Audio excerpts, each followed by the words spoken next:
our third story, we go to Jefferson, Wisconsin. Jefferson is a small community of 7,700 people. It's nestled where the Rock and the Crawfish rivers meet.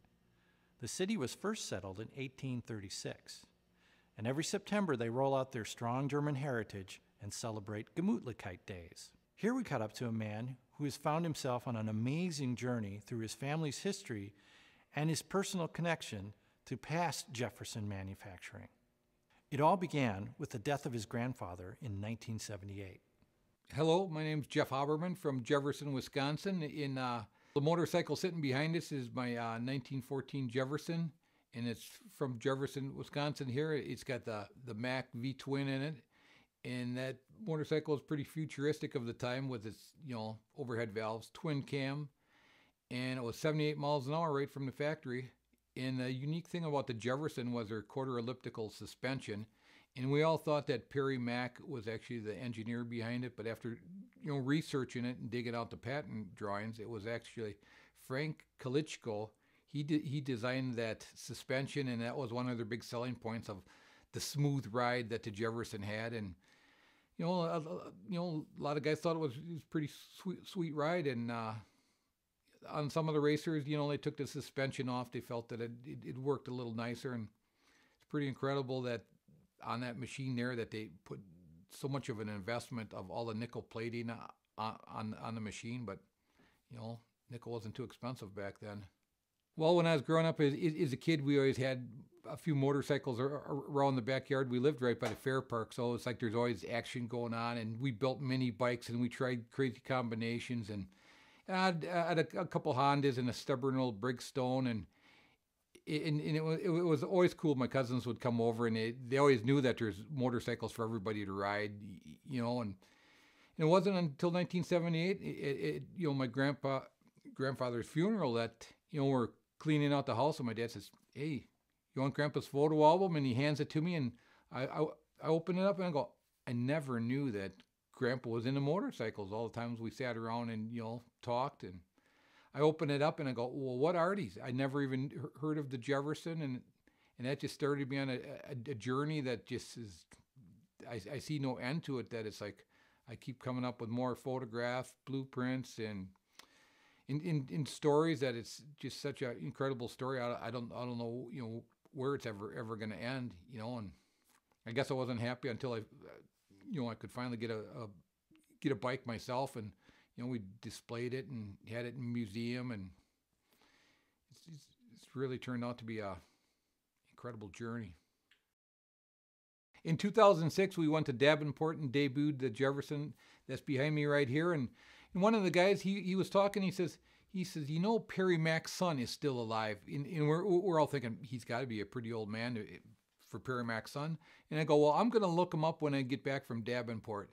And I got a hold of him, and I asked him, I says, Bill, have you ever seen one of the machines that your dad built? Because they were just something just out of this world in the time. And he was so excited when I told him, I said, I'm going to bring it up and show it to you, because to me, I wanted to have a picture of my bike, with the engineer's son. And I took it up there, and when we unloaded it in his driveway, words can't explain the expression on Bill Mack's face. To see that bike, and it was just so incredible. And they always say that good things happen to people that, do good things. Well, Bill Mack told me, he says, my dad had that single-cylinder engine. He says that he just never wanted to get rid of it. It was just one oddball little engine. It must have been his favorite engine. He says, I wonder if the guy that he gave his trophy and stuff to still has it. So with that, it's like I tracked down that engine, and it's like that's what we're actually going to put together in the Jefferson Museum to replace this one here that's going to the Mid-America auctions. Is a little, single-cylinder machine that kind of started it all off before they come up with the big V-twin. If this motorcycle sells in Las Vegas, which I hope it goes to a really good home of like a big museum with like a lot of people that visit it, so a lot of people can enjoy it.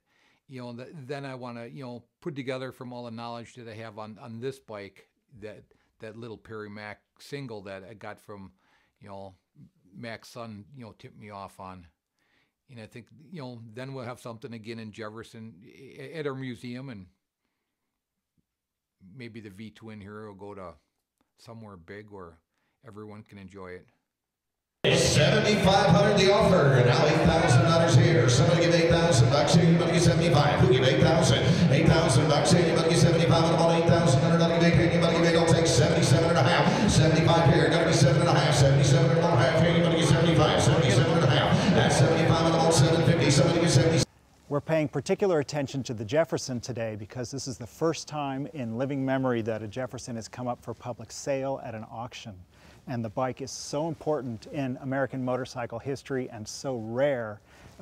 It's great that we're here today together to see sort of the next chapter of the Jefferson motorcycle unfolding as it goes up on the stage to be auctioned off.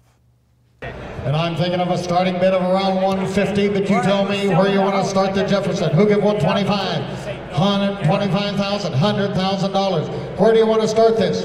50,000? 50,000?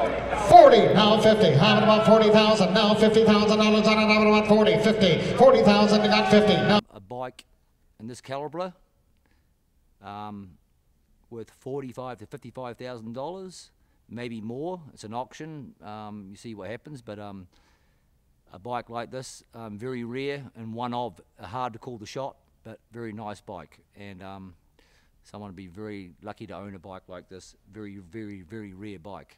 70 grand. Now what about 75? No, he's out. 75. 75. I believe we're a ways away. I got 70,000. Will he bid 75? Yes or no? We're not that far off. We're not that far off, Dennis. We're not I got that 70 far grand. off. I'm asking, who gives 72.5? 72.5. Will he do that? 72.5. 72.5. Boy, we're close. Next bike, please. It's got to be number 390. What we've got here is the number 390, 1919 Lake Twin coming to you. Well, like everybody else, they come to Las Vegas, seeing the big chance of gambling and try to get rich or whatever. So I thought, well, I'm gonna bring my two collector motorcycles out here and see what the market will bear. And really curious with you know, the bad economy, what it was going to happen and all that. And it's like, so we kind of got a feel of what the market will bear now. But I guess we'll sell no bike before it's time. We're going to take them back to Jefferson, put them back in the museum, and maybe try it again next year. You know.